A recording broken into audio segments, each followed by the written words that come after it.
Yo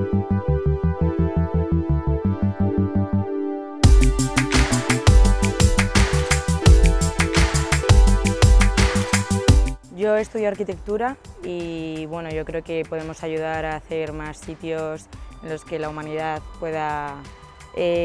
avanzar, como más hospitales, espacios abiertos como parques en los que la gente pueda estar y a crear una ciudad más sostenible y más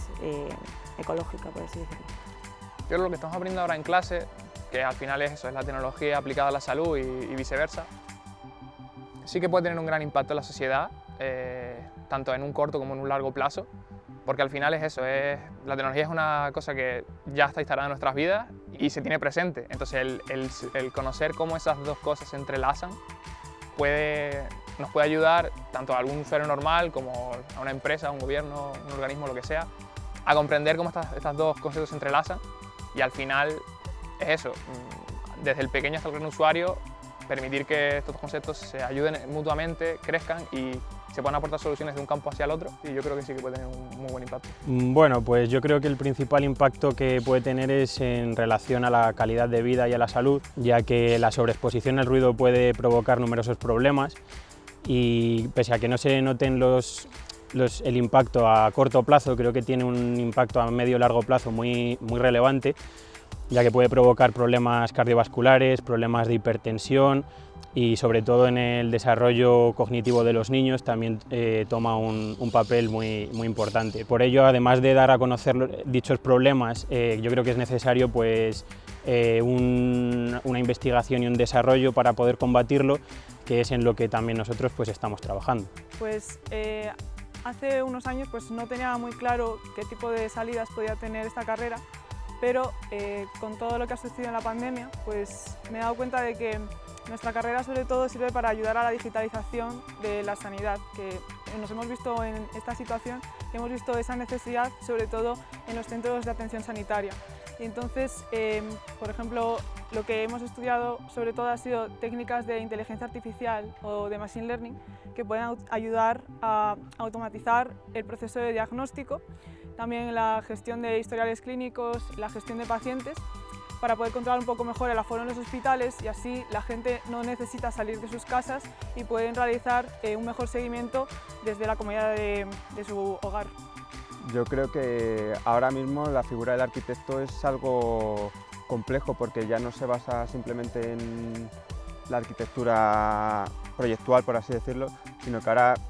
es un nuevo modelo casi teórico que tiene que plantear las nuevas pautas que puede seguir la ciudad, porque yo creo que estamos viviendo un momento de cambio de la ciudad en vista de todo lo acontecido.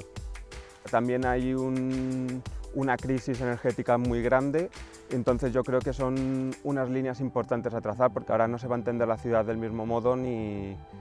creo que se va a utilizar, por así decirlo, del mismo modo. A través de los proyectos pequeños y las intervenciones yo creo que tenemos un poco que cambiar el modelo que tenemos de ciudad. Yo creo que el arquitecto tiene que ser el que, de ese modo externo, sin tener una influencia política, intervenir en la ciudad a través de sus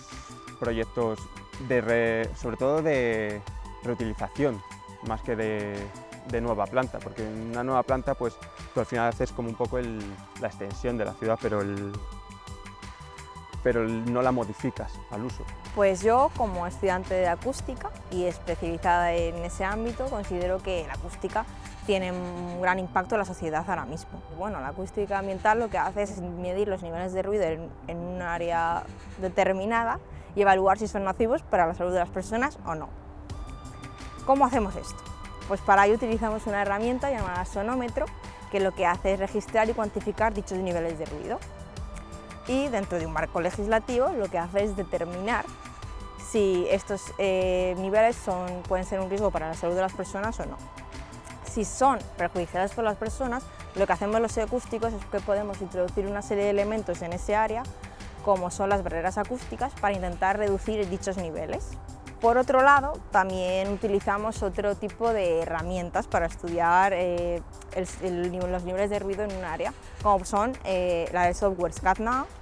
con la elaboración de mapas de ruido simulados, que lo que hacen es representar los niveles de ruido en un área determinada pero con menos precisión que un sonómetro, ya que son niveles simulados un poco aproximados, por así decirlo. También utilizamos conocimientos de la acústica arquitectónica, la cual nos permite aislar edificios, como puede ser un estadio de fútbol, y esto nos permite reducir el ruido que emiten al exterior. Si en algún momento me dedico a la acústica, lo cual me gustaría bastante, todos estos conocimientos me van a permitir ayudar a mejorar la vida de las personas.